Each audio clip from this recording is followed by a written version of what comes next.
नमस्कार, मैं हूं राहुल राजपूत। दस्तावेजों में स्टाम्प पेपर पर लिखी बातों को सच और प्रामाणिकता माना जाता है। घर, मकान, दुकान, प्रॉपर्टी एग्रीमेंट जैसे मुख्य दस्तावेजों की प्रामाणिकता स्टाम्प पेपर से ही देखी जाती है। लेकिन स्टाम्प पेपर ही फर्जी हो तो क्या होगा? यूपी के कई जिलों से नकली स्टाम्प पेपर के जरिए फर्जीवाड़े का खेल सामने आया है, जिससे न सिर्फ सरकारी खजाने को करोड़ों का चूना लगाया गया, बल्कि प्रॉपर्टी मालिकों की भी नींद हराम हो गई। जांच में पता चला कि मेरठ से शुरू हुआ यह खेल यूपी के 15 जिलों में चल रहा था। इन्वेस्टिगेशन रिपोर्ट में देखिए किस तरह अधिकारियों की मिलीभगत से स्टाम्प पेपर में फर्जीवाड़े के खेल को अंजाम दिया गया।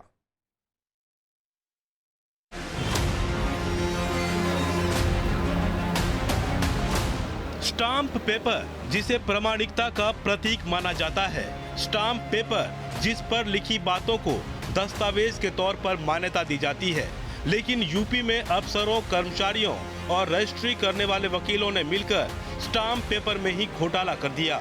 ये ऐसा घोटाला है जिसने अच्छों की नींद हराम कर दी, बड़े करोड़पतियों की भी और छोटे प्रॉपर्टी मालिकों की भी। एक छोटे से संदेह ने पूरे प्रदेश के सिस्टम को हिला कर रख दिया। मेरठ के सब रजिस्ट्रार ने कुछ रजिस्ट्री दस्तावेजों पर शक जताया और जांच कराई तो सामने आया एक ऐसा फर्जीवाड़ा जिसके जरिए सरकारी खजाने को करोड़ों की चपत लगाई जा चुकी थी। जमीन जायदाद की रजिस्ट्री में फर्जी स्टाम्प पेपर का इस्तेमाल कर सरकारी खजाने को करोड़ों का चूना लगा दिया गया। वही स्टाम्प पेपर जिसे प्रामाणिकता का सबसे बड़ा पैमाना माना जाता था, उसका भी भरोसा कमजोर पड़ गया। न्यूज स्टेट इन्वेस्टिगेशन में बड़ा खुलासा, स्टाम्प पेपर में गड़बड़ झाला, करोड़ों का राजस्व घोटाला, खरीदारों की सच्ची रकम, बैनामे में फर्जी स्टाम्प। मेरठ से शुरू हुआ खेल, 15 जिलों में मचा हड़कंप। उत्तर प्रदेश में बड़ा स्टाम्प घोटाला सामने आया है। अकेले मेरठ से ही 999 ऐसे मामले पकड़े गए जिनमें बैनामे किए गए, लेकिन उनमें स्टाम्प फर्जी लगाए गए। जिसके बाद जांच का सिलसिला शुरू हुआ तो अब तक 12.5 करोड़ के फर्जी स्टाम्प के मामले सामने आ चुके हैं। ये तस्वीर स्टाम्प पेपर की है, पर ये असली है या नकली आम लोग शायद ही समझ सकें। पर चूंकि इसे सरकार की ओर से जारी किया जाता है, इसलिए ये प्रामाणिकता की कसौटी पर कसा हुआ माना जाता है। यूपी में बीते सालों में इसी भरोसे का कुछ जिम्मेदारों ने मिलकर फायदा उठाया और सरकारी खजाने से लेकर आम लोगों की जेब पर करोड़ों का डाका डाल दिया। फर्जीवाड़े के खेल की शुरुआत मेरठ से हुई, जहां वकील, रजिस्ट्री दफ्तर के अधिकारी, कर्मचारी और कोषागार के अधिकारियों ने मिली भगत कर करोड़ों रुपए का स्टाम्प घोटाला कर दिया। इसमें वकील विशाल वर्मा की सबसे बड़ी भूमिका सामने आई। अधिकारियों और कर्मचारियों से मिली भगत कर विशाल वर्मा ने न सिर्फ प्रॉपर्टी मालिकों से ठगी की, बल्कि सरकारी खजाने में भी करोड़ों का चूना लगा दिया। बैनामे में फर्जी स्टाम्प पेपर लगाकर फर्जीवाड़ा, बैनामे के पेपर में मैनुअल स्टाम्प लगाकर ठगी, अधिकारियों कर्मचारियों की मिलीभगत से घोटाला, सवालों में कोषागार से लेकर रजिस्ट्री दफ्तर की भूमिका। मेरठ में 2012 से 2017 तक सामने आए करीब 997 मामले, 100 करोड़ से ज्यादा की प्रॉपर्टी की कराई गई रजिस्ट्री। स्टाम्प घोटाला भले ही मेरठ से शुरू हुआ हो, लेकिन स्टाम्प घोटाले की जद में उत्तर प्रदेश के 15 जनपद आ गए हैं। सब रजिस्ट्रार के शक ने इस करोड़ों रुपए के घोटाले को उजागर किया तो वही एक बेनामी में लगे स्टाम्प पेपर की जब टेडी से सत्यापन कराया गया तो ये करोड़ों रुपए का घोटाला उजागर हुआ।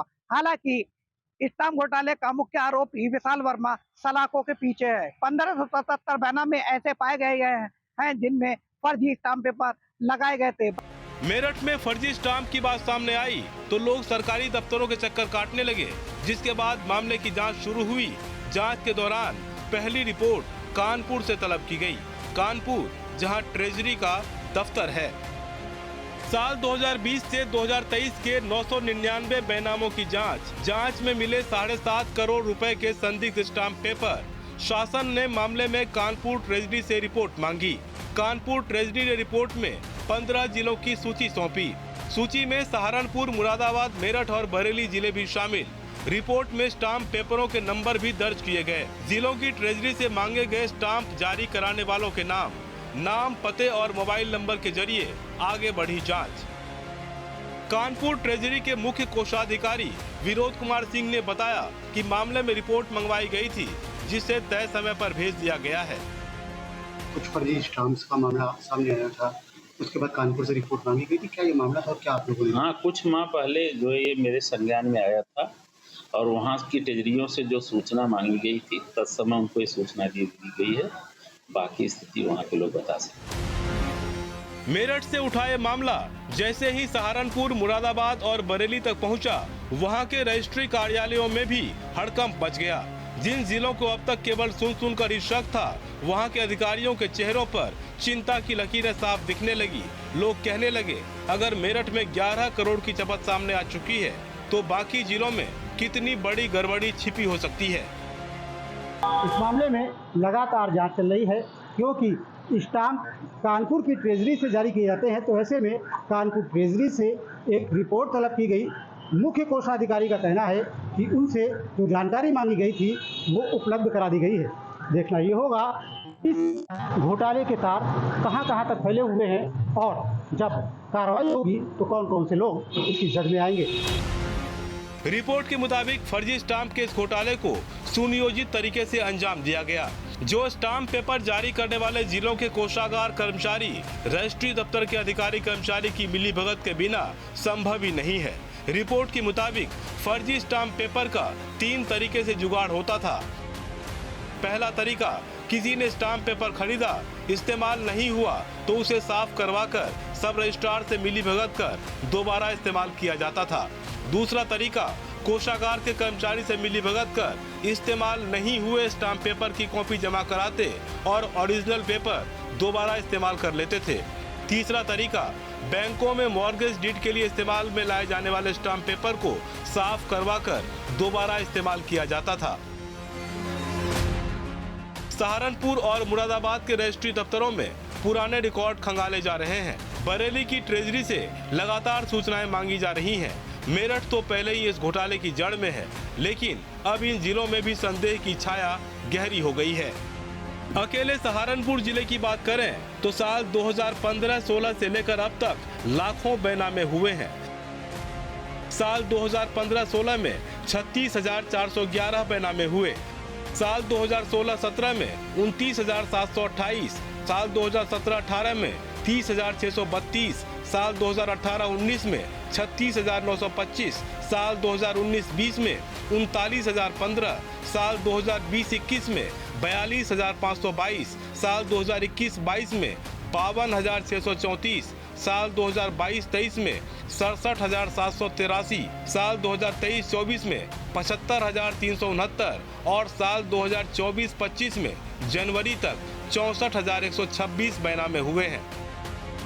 सहारनपुर में स्टाम्प फर्जीवाड़े का भूत एक बार फिर बाहर आ चुका है। आपको बता दें कि प्रदेश भर में स्टाम्प फर्जीवाड़े को लेकर जांच के आदेश दिए गए थे, जिसके बाद सहारनपुर में भी 2016, 18 और 19 में हुए लगभग 1 लाख बैनामों को लेकर जांच शुरू कर दी गई थी। आपको बता दें कि इस दौरान 1 लाख तकरीबन बैनामे हुए थे और उनमें भी घोटाला होने की आशंका थी। हालांकि कैमरे के सामने अधिकारी कुछ भी बोलने से बच रहे हैं, लेकिन जांच जारी है और मुख्य कोषा अधिकारी ऑफिस के द्वारा ये जांच की जा रही है। जैसे जैसे फर्जीवाड़े का जाल बड़ा होता गया, वैसे वैसे जांच का दायरा भी बढ़ा। विधानसभा की प्राक्कलन समिति ने विभागीय जांच के साथ ईओडब्ल्यू को भी जांच का जिम्मा सौंप दिया। आर्थिक अपराध शाखा को सौंपी गई जांच की जिम्मेदारी, अपराधियों की जड़ तक जाकर जांच करने के निर्देश, संपत्ति जब्त करने और पूरे नेटवर्क को सामने लाने के निर्देश। विधानसभा की प्राक्कलन समिति भी कर रही है व्यापक जांच। स्टाम्प घोटाले की जांच हाल के महीनों में काफी गति पकड़ चुकी है। स्टाम्प पेपर घोटाले का मुख्य आरोपी विशाल वर्मा गिरफ्तार हो चुका है, लेकिन कई गंभीर सवाल अब भी बरकरार हैं। सवाल है कि क्या वो अकेला इस पूरे घोटाले का सूत्रधार था या फिर उसके पीछे एक संगठित गिरोह है जिसने प्रदेश भर में स्टाम्प पेपरों का काला खेल रचा। सहारनपुर, मुरादाबाद, बरेली और मेरठ जैसे बड़े जिलों में इस खुलासे ने आम लोगों के मन में डर बैठा दिया है कि जिन लोगों ने मेहनत की कमाई से जमीन जायदाद खरीदी, वे अब ये सोचकर परेशान हैं कि कहीं उनकी रजिस्ट्री भी फर्जी स्टाम्प पेपर पर तो नहीं हुई। ये घोटाला केवल कागजों तक सीमित नहीं है, बल्कि ये पूरे सिस्टम की नाकामी को भी उजागर करता है। मेरठ से शुरू होकर सहारनपुर, मुरादाबाद और बरेली तक पहुंचा ये खेल दिखाता है कि कैसे भ्रष्टाचार की जड़ें खजाने से लेकर आम नागरिकों तक को प्रभावित कर रही है।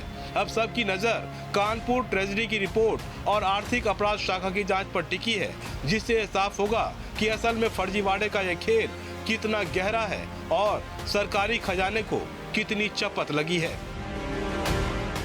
Team news state.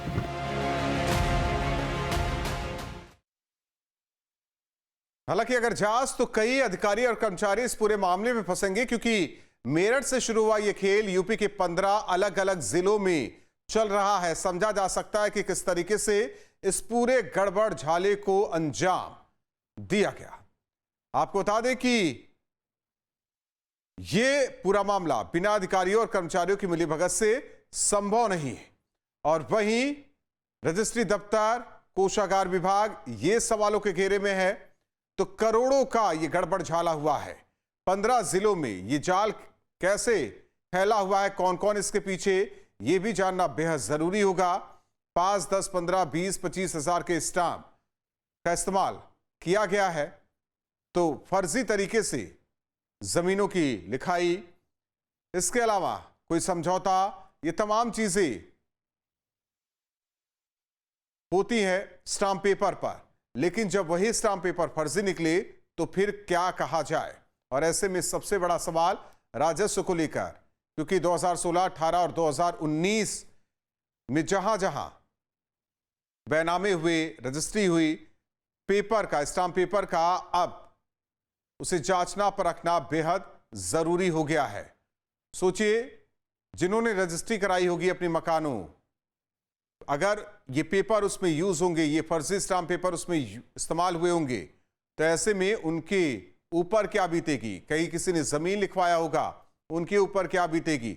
जब इस पूरे मामले से परत दर परत खुलासे होंगे, तब बहुत सारी चीजें निकलकर सामने आएगी। तो ऐसे में देखना होगा कि मेरठ से शुरू हुआ ये खेल 15 जिले क्या और भी जिलों में ये चल रहा है क्या।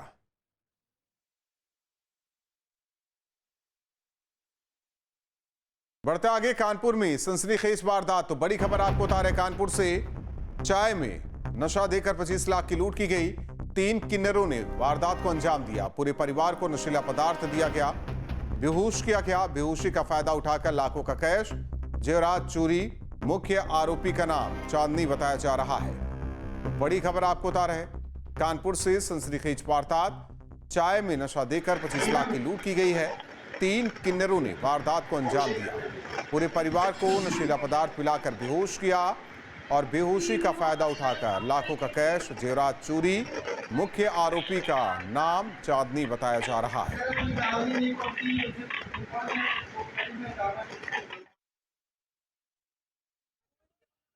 कानपुर से बड़ी खबर, 2 समुदाय के बीच तनाव। घाट पर पंडो और डोम समुदाय के बीच मारपीट हुई है। डोम समुदाय की महिलाओं के साथ दुर्व्यवहार का आरोप, जान से मारने की धमकी दी गई। डोम समुदाय के लोगों ने जांचमऊ थाने का घेराव किया। तो बड़ी खबर आपको बता रहे हैं, कानपुर से जहां 2 समुदाय के बीच तनाव, घाट पर पंडो और डोम समुदाय के बीच मारपीट हुई है। डोम समुदाय का आरोप कि महिलाओं के साथ दुर्व्यवहार किया गया, जान से मारने की धमकी दी गई। डोम समुदाय के लोगों ने जांचमऊ थाने का घेराव किया। तो तस्वीरें आपको दिखा रहे हैं, पुलिस समझाने की कोशिश में। ये तस्वीर देखिए कानपुर की, 2 समुदाय के बीच तनाव। दरअसल घाट पर पंडो और डोम समुदाय के बीच मारपीट हुई। डोम समुदाय की महिलाओं के साथ दुर्व्यवहार का आरोप। इतना ही नहीं, जान से मारने की धमकी भी दी गई, ये आरोप लगाया गया। एक शव को जलाने को लेकर के जो पक्ष, एक पक्ष जो शव को जलाता है, दूसरा जो पूजा पाठ कराता है, उन दोनों पक्ष में पैसे के लेन देन को लेकर के विवाद हुआ। तो प्रकरण पुलिस के संज्ञान में आएगा। दोनों पक्ष को लेकर के पुलिस थाने पे आइए, अभी बातचीत चल रही है। अगर इसमें ये पाया जाएगा किसी ने कानून को तोड़ा है या उसका उल्लंघन करने की कोशिश की है, तो उनके खिलाफ सख्त कार्रवाई कराई जाएगी। फिलहाल हमारा यही है कि समझौते से प्रकरण सॉल्व हो जाए।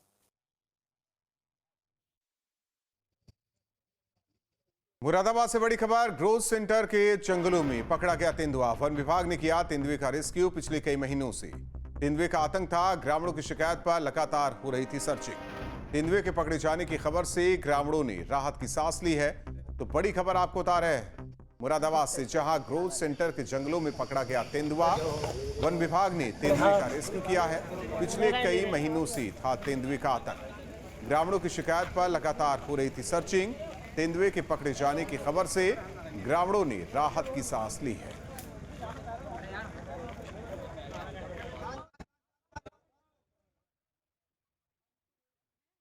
बड़ी खबर आपको बता दें, झांसी में दबंगों का आतंक, एक परिवार पर जानलेवा हमला। वारदात का सीसीटीवी फुटेज भी सामने आया है। दबंगों ने महिलाओं के साथ मारपीट की, सोने की चेन लूटी, बच्चों को भी पीटा गया। पीड़ित परिवार ने पुलिस से न्याय की गुहार लगाई है। तो बड़ी खबर साथ ही साथ तस्वीरें आपको दिखा रहे हैं झांसी से, जहां दबंगों का आतंक देखा गया। एक परिवार पर जानलेवा हमला किया गया। वारदात का सीसीटीवी फुटेज भी सामने आया है। दबंगों ने महिलाओं के साथ मारपीट की है, सोने की चेन लूटी गई, बच्चों को भी पीटा गया। पीड़ित परिवार ने पुलिस से न्याय की गुहार लगाई है। केंद्रीय मंत्री अनुप्रिया पटेल ने मिर्जापुर में जीएसटी बचत उत्सव के तहत पदयात्रा का आयोजन किया, जिसमें स्थानीय लोगों के साथ ही व्यापारियों ने बड़ी संख्या में हिस्सा लिया। मंत्री अनुप्रिया पटेल ने इस यात्रा के दौरान जीएसटी के महत्व को समझाया, कैसे इससे व्यापारियों को लाभ मिल सकता है, इस पर चर्चा। इस देश में पूरे जोशो खरोश के साथ जीएसटी 2.0 रिफॉर्म्स लागू हुए। जीएसटी बचत उत्सव आज पूरे देश में मनाया जा रहा है और भारत की टैक्स यात्रा में जीएसटी 2.0 अपने आप में एक मील का पत्थर है। ये मैं अपने सभी मिर्जापुर भदोही के जो निर्यातक हैं, कालीन उद्योग इस क्षेत्र का सबसे बड़ा उद्योग है और हमारा 100% लगभग कालीन विदेशों में जाता है, अमेरिका के बाजारों में जाता है। और मैं समझ रही हूँ कि हमारे निर्यातक यूएस के 50% टैरिफ से चिंतित भी हैं, लेकिन मैं आपके माध्यम से अपने सभी निर्यातक भाइयों को, उद्यमी साथियों को विश्वास दिलाना चाहती हूँ कि 50% की जो टैरिफ की समस्या खड़ी हुई है, इस संकट पर सरकार पूरी तरह सजग है। श्रावस्ती पहुंचे आबकारी मंत्री नितिन अग्रवाल ने स्वदेशी मेले में शिरकत की। इस दौरान उन्होंने स्थानीय लोगों द्वारा बनाए गए प्रोडक्ट्स की प्रदर्शनी का निरीक्षण किया। जीएसटी के नए स्लैब को लेकर चर्चा की। प्रदेश की तरफ से आदरणीय प्रधानमंत्री जी का आभार व्यक्त करना चाहूँगा। ये पहली बार देश में हुआ है जब इतनी बड़ी तादाद में किसी भी दरों में कटौती की गई है और 2 स्लैब, जिसमें 12% का स्लैब और 28% का स्लैब, ये पूरी तरीके से समाप्त कर दिया गया है। पहले 4 स्लैब होते थे जीएसटी के, 5%, 12%, 18% और 28%। अब केवल 2 स्लैब रह गए हैं। 5% का स्लैब रह गया है और 18% का स्लैब रह गया है। इस वक्त पूरे देश में आइला मोहम्मद को लेकर बवाल मचा। इस बीच ऑल इंडिया मुस्लिम जमात के अध्यक्ष मौलाना शहाबुद्दीन रज़वी बरेलवी का कहना है कि पैगंबर इस्लाम हजरत मोहम्मद से मोहब्बत करना हमारा ईमान है, लेकिन इसके साथ साथ उनकी शिक्षा पर अमल करना सबसे ज्यादा जरूरी है। साथ ही कानून व्यवस्था कायम रखना जिम्मेदारी है। पैगंबर इस्लाम हुजूर सल्लल्लाहु ताला अलैहि वसल्लम से मोहब्बत करना, अकीदत रखना, यह हमारा ईमान है। और वहीं दूसरी तरफ पूरे देश से मुख्तलिफ जगहों से ये शिकायतें आ रही हैं कि लोग जुलूस निकाल करके और वो जगह जगह हुड़दंगबाजी कर रहे हैं, नारेबाजी कर रहे हैं। कोई कहीं पुलिस से भिड़ गया, तो ये पैगंबर इस्लाम सल्लल्लाहु ताला अलैहि वसल्लम की शिक्षा नहीं है, ये उनकी तालीमात नहीं है। जहाँ भक्ति है हर शब्द में, कथाओं में छुपे हैं दिव्य रहस्य और ज्योतिष देता है जीवन को दिशा। धर्म से जुड़ी हर बातों को जानने के लिए हमारे चैनल स्तुति को सब्सक्राइब करें। चैनल पर जाने के लिए इस लिंक पर क्लिक करें।